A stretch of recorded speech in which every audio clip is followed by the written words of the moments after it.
Hi, it's Heather Joy with Perfectly Curated Life. And today I want to talk to you a bit about gift wrapping. This time of year brings us lots of different occasions to give and receive gifts. We have Mother's Day, graduation, all sorts of parties and events during the summertime. The Kentucky Derby is Saturday. You might be giving a gift for that. So there's no shortage of opportunities for us to present ourselves through the gifts that we give to others. And when we do that, we really are making a great reflection not only of what we think about others, but also our own artistic and creative direction. So before we get started on a few Mother's Day gift wrapping ideas, I want to go over some basics. Number one, the scissors. I always keep two pairs of scissors on hand. I have one pair that I use to cut paper, and then I have another pair that I use to cut ribbon. The reason that this is important is because cutting paper will dull your scissors over time, and you need really sharp scissors in order to cut ribbon or anything that's made of fabric. So by keeping the two completely separate, you'll always have your trusty dusty ribbon scissors to do what they need to do and cut through those thick bolts of ribbon or fabric. So I put a little piece of grosgrain ribbon on mine just as a visual reminder that these are only to cut ribbon. The second thing is tape. It's really important that you get the good tape. You do not want to ruin the look of your gift by getting tape that is bulky or doesn't stick well or isn't transparent. So if you have heavier paper, you'll want to use a stronger tape that is only sticky on one side. If you have paper that doesn't need a whole lot of stickiness or tackiness in order to stay in place, you can use two-sided tape, and that really gives the best, cleanest presentation because the tape won't be visible anywhere. And then the third thing before we get started is making sure as much as you can that you have paper that comes with a little grid on the back.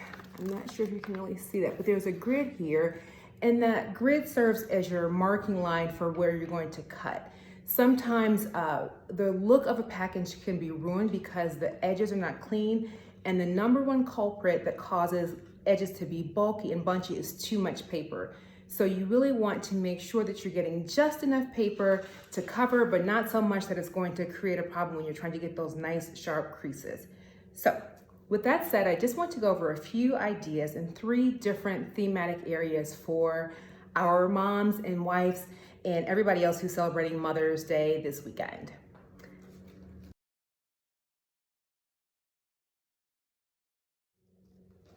So first, we have stripes with a nice bright bow.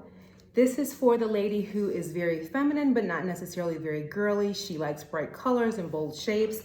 So for this, we're gonna stay away from florals and really soft colors and really lean into those bold, dramatic colors and lines and presentations of more of a fashion-forward lady.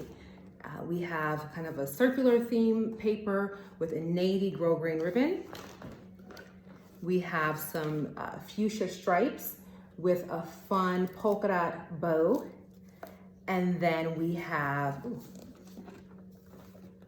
some gold, coral, and pink and white stripes with, again, a very simple gold bow. No big flourishes here because the paper is already doing a ton by itself. So those are for our girl about town who loves to be bold and fashionable and adores bright colors.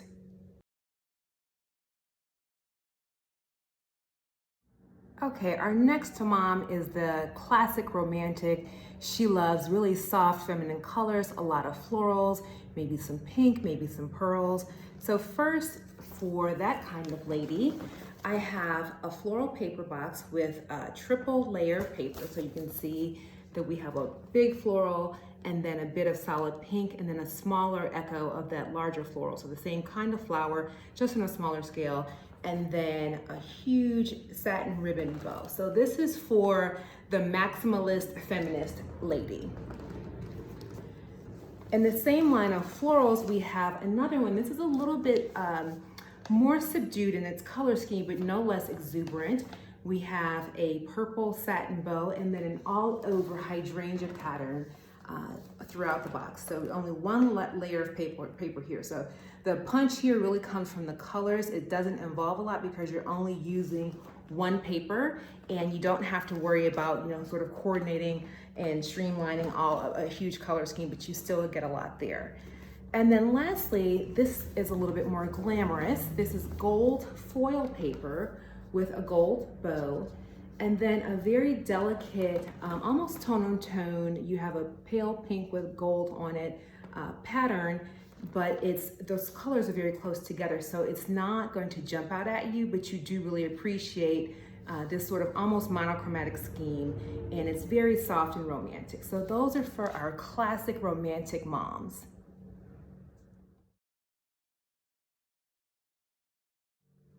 The third gift motif is for the lady who loves the outdoors, is really in touch with nature, prefers a more subtle and subdued nature-inspired palette. And this gift is wrapped in craft paper. You could easily use an old grocery store bag and recycle that to use. You'll see that it has some palm print ribbon here. And then these leaves were taken from some kind of floral arrangement that we had in our house. So I just repurposed these. And I want to say it's really important to shop your own house. There's no reason to go out and buy things when you may have things at home that will serve the purpose quite nicely. You can use a scarf or a piece of jewelry or anything that you have around your house. Just try and look at it through a new lens and say, how might I be able to reuse that? And that keeps in well with our whole green theme. So that's number one for our nature-loving mom. I'm a bit of an animal print lover, so when I saw this paper, it caught my eye instantly. So this is more of like a safari theme. We have some very subtle white and gold stripes here, and then our big bold leopard print, and then a gold satin bow to go with that. I love layering paper. It is a little bit more work. It's like adding an accessory to your outfit, but I think it gives a level of dimension and detail that you just can't beat.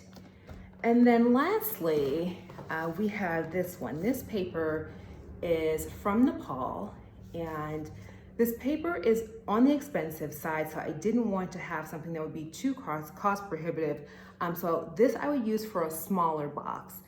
And I used some jute or twine that I got at the dollar store.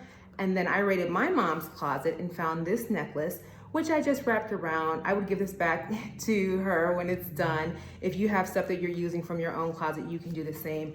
But that green just really pulls out the beautiful greens in this paper.